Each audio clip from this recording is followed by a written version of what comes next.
전세 사기의 직격탄 빌라. 전세 사기 또는 전세 피해로 인하여 가장 큰 피해를 입은 주택은 빌라로 불리우는 다세대 주택입니다. 이로 인한 빌라의 전세 시장 현황과 전세 대출 가입 요건과 전세 보증보험 가입 요건, 그리고 전세 보증금과 반환 보증보험 계산 방법, 공시지가 하락과 전세 보증금 한도의 역기능 등을 살펴보도록 하겠습니다. 대부분 서민이 살아야 하는 빌라의 전세가 전혀 움직이지 못하고 있습니다. 지난 2020년 빌라의 한 해 전세는 전체 거래량의 54%를 차지했는데 2023년 최근에 들어서면서 아파트가 57%를 기록하고 있습니다. 그 이유는 전세는 빌라보다 아파트가 더 안전하다고 분석되기 때문입니다. 그리고 부동산 현장에서 더 문제가 되고 있는 것이 지난 5월 정부에서 전세 사기를 막기 위하여 전세금 반환, 보증보험 가입 요건을 강화하였는데 이것이 빌라의 기피를 가속화하는 데 한몫을 하고 있다고 보여집니다. 전 정권 시절에는 전세 보증을 이거저거 따지지 않고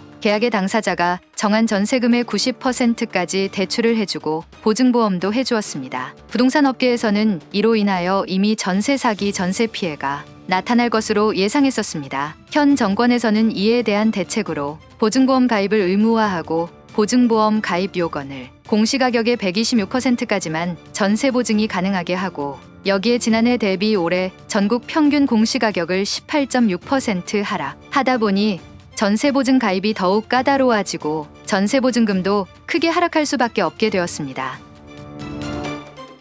자세한 대간 방법은 뒤에 가서 설명드리겠습니다. 이로 인하여 임차인은 임대차 기간이 끝나면 나가야 하는데 새로 들어오는 임차인이 전세금 반환 보증보험에 가입되지 못함으로 전세 거래가 성사되지 않으므로 임대인도 임차인도 힘들어지는 형국입니다. 이러한 빌라 기피 현상은 빌라의 매매는 물론 경매에서도 나타나고 있습니다. 서민들의 30%가 살면서 거래도 하고 임대차도 하는 빌라를 살릴 수 있는 정부의 대책이 나와야 하지 않을까요? 빌라를 살릴 수 있는 방안은 역시 재개발.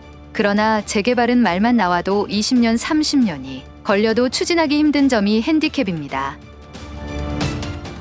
그럼 전세대출과 보증보험에 대하여 자세히 알아보겠습니다. 전세대출과 보증보험은 전세계약을 위해 필요한 자금과 보증을 지원하는 서비스입니다. 전세대출은 주택금융공사, 은행, 카카오뱅크 등에서 신청할 수 있으며, 보증보험은 주택도시보증공사, 서울보증보험, 한국주택금융공사 등에서 가입할 수 있습니다. 전세대출과 보증보험의 가입 요건은 다음과 같습니다. 전세대출 가입 요건, 전세 계약서를 체결한 세대주이거나 체결 예정인 자일 것, 전세 계약 기간이 1년 이상일 것, 전세 보증금이 9억 원 이하일 것, 신용등급이 16등급일 것, 소득이 입증 가능하고 상환 능력이 있을 것, 담보주택이 소유권이 확정된 주택일 것, 담보주택에 대한 권리 침해 사항이 없을 것. 자, 그럼 보증보험 가입 요건에 대하여 살펴보겠습니다. 전세 계약을 체결한 세대주이거나 체결 예정인 자일 것, 전입신고와 확정일자를 받았을 것, 전세 보증금과 선순위 채권을 더한 금액이 주택 가격 이내일 것, 보증발급일 기준 주택 소유권에 대한 권리 침해 사항이 없을 것, 전세 계약 기간이 1년 이상일 것, 공인중개사를 통한 전세 계약서일 것, 전세 보증금액이 수도권 7억 이하, 그 외 5억 이하일 것, 보증 신청일 기준 다세대 전입이 없을 것, 전세권이 설정된 경우 말소 또는 공사로 전세권을 이전할 것, 질권 설정 또는 채권양도가 통지된 전세대출을 받지 않았을 것. 전세대출과 보증보험의 가입 요건은 각 금융기관마다 다소 차이가 있을 수 있습니다. 그럼 전세보증금과 반환보증보험의 계산 방법에 대하여 알아보겠습니다. 전세보증금의 반환 보증보험은 의무사항입니다. 보증보험은 가입 기준과 주택의 공시지가 하락으로 상당히 어려워졌다고 부동산 현장에서는 말하고 있습니다. 전세보증금 반환보증보험 가입 기준이 공시지가의 126%로 설정되어 있습니다. 즉 전세보증금을 공시지가의 126%까지만 인정을 하겠다는 것입니다. 왜 126%까지인지 그 이유는 이렇습니다. 정부가 전세 사기 피해를 막기 위해 빌라 시세의 기준을 최근 매매가로 잡는 것이 아니고 정부에서 결정한 공시가격의 140%로 잡습니다. 그리고 전세 가격의 비율을 매매가 대비 90% 안에 들어와야만 허그 주택보증공사의 전세금 반환보증보험에 가입할 수 있도록 하였습니다. 이 결과에 따라서 주택의 공시가격의 140%로 잡은 다음에 140%의 90%를 전세가격으로 하면 전세 가격은 126%가 되는 것이고 이 금액까지만 보증보험 가입이 가능해진 것입니다.